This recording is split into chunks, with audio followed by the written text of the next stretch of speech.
ইতিহাসের 10 আশ্চর্য মাইকেল লাগে বুঝছে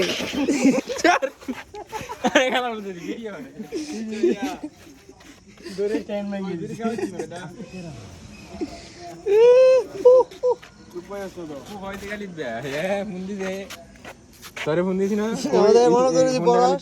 এমনি গাড়ি একাধারে গাড়ি আসিন গাড়ি যে হিটটা আছে না রাস্তার মধ্যে দেখবে ঘাসের হিটটা এর মধ্যে চাক্কা উঠতে বসে উঠতে বসে গাড়ি আরেকটা চাপা মারতে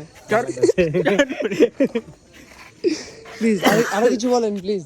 আপনি এই দুর্ঘটনার শিকার হলেন কিভাবে আমারে দুর্ঘটনা শিকার হয়েছে ট্যাং ব্যাং চিল্লাচ্ছি দি তো তুই কইছস আইছো দোকান আইছো ছিলছে না তো এই যে আগে ছিল রে এই যে আচ্ছা পাঁচটা পাঠাইতেছি কম আরে